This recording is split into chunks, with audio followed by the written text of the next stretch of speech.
Blacksmith Master is a lot of fun, but it can get confusing at times. So if you've just started playing, or maybe you've played it for a few hours and you want to turn your current business into a blacksmith empire, well then keep watching as I'll be breaking down some essential tips and tricks for you to get started. Just note that this video does contain a few spoilers for potential resources and items that will be unlocked in the mid to late game, but if you do end up finding this video useful, maybe give it a like or subscribe to find more videos like this, but on with the video. Now before we begin, I'll assume that you've completed the tutorial and at least know more or less how to play the game. I've included chapters for different key areas I found that needed a deeper dive, but I found that most of it can be applied at almost every stage of the game. Please note that during the recording of this video, the game is still in early access, so some aspects might change, but for now let's start with the early part of the game and cover some useful tips and tricks. So when you first start your game, you might just place your tools wherever there's space. Now at the start you can get away with this, but always keep in mind your placement of your tools is a key aspect to determine the success of your business.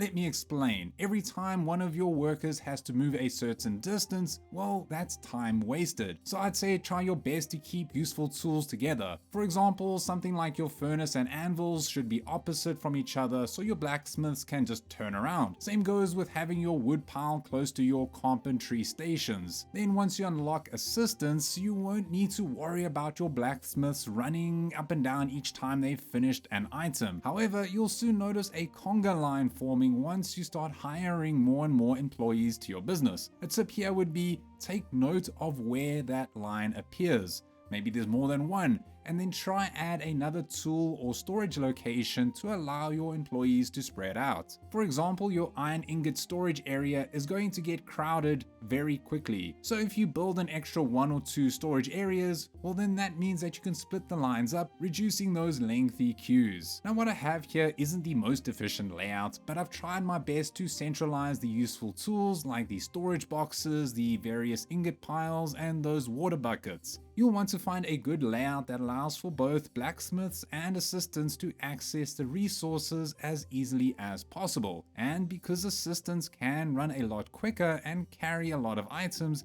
it makes sense to keep the important tools as close to the blacksmiths as possible. Another quick tip here. When you unlock the forest and the mines later in the mid-game, this warehouse building at the back will start filling up with resources. A tip here is to build as close as you can to this building and try place storage bins for those resources right there. This means that once you hire an assistant to carry these resources to and from the warehouse, it'll save a ton of walking time and make sure that your storage locations will always be full, and it'll basically be an automated process. Next is learning how to manage your employees and how to upgrade them can also help later down the line. When your employees level up, you'll get to choose what skills to upgrade. It seems straightforward at first, but knowing what strategy to use when can be very useful to know. There are various ways of handling this, either by manually assigning points or by automatically leveling them up using one of 2 strategies, either by highest skill first or all skills equally. Now depending on the situation, one of these 3 will make your life a lot easier. Let's first look at the automatic ones, starting with leveling up equally. This is useful for jobs where an all-rounder would be required.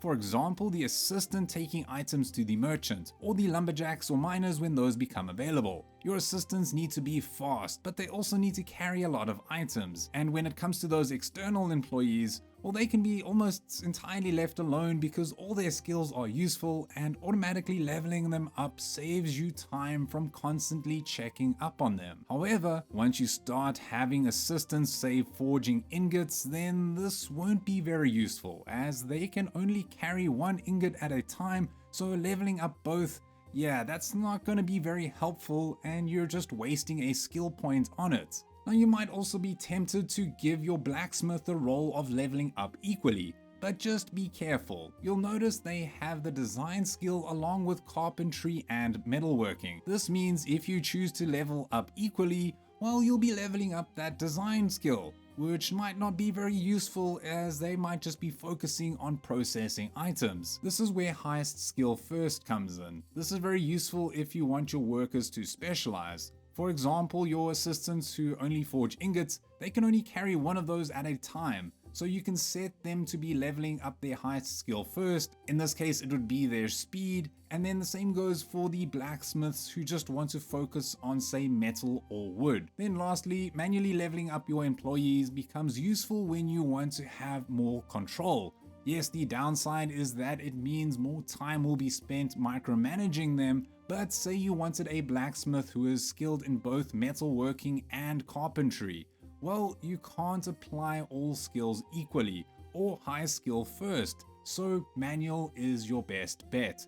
Hopefully the devs will soon give us an option to block certain skills, so this is the only workaround for now. And since we're on the leveling topic, I wanted to show you briefly how they scale. Now when you level up, it shows you how much the worker skill will change. I was curious as how these levels would scale, so here are some graphs I made crudely in Google Sheets for the blacksmiths and assistants. With the blacksmiths, both their metalworking and carpentry has an almost exponential, or rather logarithmic, decrease in the time to process wood or metal items.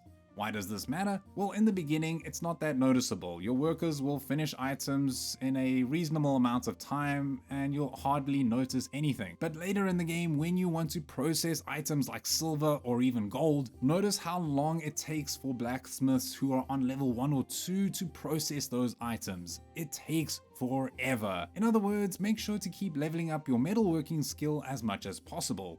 Yes, carpentry is useful too, but I found that the majority of items will be processed using your metalworking skill, and forgetting to upgrade it can hurt you in the long run. Now the next tip to be aware of when it comes to keeping the exact quantities of everything to be as efficient as possible, it's hard to give exact amounts. For example, the precise ratio of assistants to blacksmiths or furnaces to water buckets and so on. But the biggest issue here is running out of your stockpiles. I'd suggest rather spend some money to make sure it's not empty, even if that means going into the red, as the more time a worker is spent on idle, the more money is essentially being wasted. This is because at the end of the day, your workers need to be paid regardless of how much work they've done. Another option that seems a bit weird in the beginning is assigning your assistants to transfer an item from one storage location to another. It doesn't make a big difference early on, but don't forget about it, as after about 50 days or so, you'll have so many assistants going from one location to the next. Again, that conga line appears out of nowhere, meaning no time will go into making the ingots, as they'll just be waiting there, and it'll also make your blacksmiths just wait in line too. Now, once you unlock the store, that's where the fun begins. You'll be able to sell the items that you've crafted and make your business look a lot better. This means a few things though. First, you'll need to build a zone where your shop will be, place down some racks and choose what items you want to sell, as well as placing down a checkout counter and hiring a cashier. Then you'll need to hire a blacksmith to make the items and then an assistant to take them to the store. This is all explained in the game, but here are some tips for your store that you might have missed, including the following. First up is that store attractiveness matters in Blacksmith Master. And so you'll be wanting to place down decorations and trying to fill up this decorations bar at the top as soon as possible to get that sweet plus 75% customer bonus, which I believe is the increase in how many customers you'll be attracting each day. However, every time you add a rack of any kind or of any value, this bar at the top will increase by 500 coins. So basically, the bigger your store, the more decorations you'll need. It's just something to keep in mind when you're adding more products. Then comes the purchasing probability. Now they do explain that placing items of the same category makes your customers more likely to look at them. For example, placing all of your weapons together, all of your tools together, and so on could lead to a higher chance of purchase. It makes sense, as I guess the game wanted to mimic the real thing. When clicking on this chart icon at the top of the screen and then clicking on the shop tab, it shows this graph, which breaks down the number of items considered versus the items considered only because they were closer to similar items. Now I'll be honest, I tried to get these as close as possible to each other, but it's a real struggle. But essentially, even if your items are the same, you can essentially have two bows that are the same, that are next to each other. That's good because a customer might see one, not try and buy, and then go to another one and then buy that one. So essentially, you always want to have similar items close together. Lastly, getting annoyed customers is, well, annoying. However, if you turn on this waiting indicator in the settings menu under indicators, you can now see how long people are waiting. Too long, and it's time to add in another cashier. This is also the place where you can turn off rack indicators if they're getting in the way, as well as some other indicators that you might find useful. Next up, managing your merchant offers means getting large sums of money very quickly. And the first thing you might have missed is that you can set the priority for which items to build first. This means that your employees will do everything they can to complete this offer first. This is especially useful if you have one of those 24-hour time constraints and you need to complete that offer in a hurry. Then there's choosing the right number of offers. When I first started, I was choosing as many as I could to fill up those slots. But eventually, you'll notice some offers taking a long time to complete. This took me a while to understand, but essentially I was spreading out the workload, so it took a lot longer for those offers to be completed. Most of the time it's not a big deal, but then when you start having a lot of employees to pay, well, having a shorter time to getting your money back into your bank account is useful when you need to pay those high salaries. Also, eventually you'll need to decide which resources go to your store and which ones go to the merchants. I'd suggest having some items like wood or copper being used for the merchants, leaving some iron to be used for the items in the store. And then lastly, some decor tips. You might know that you can change the color of the text on your signboards. That's pretty straightforward,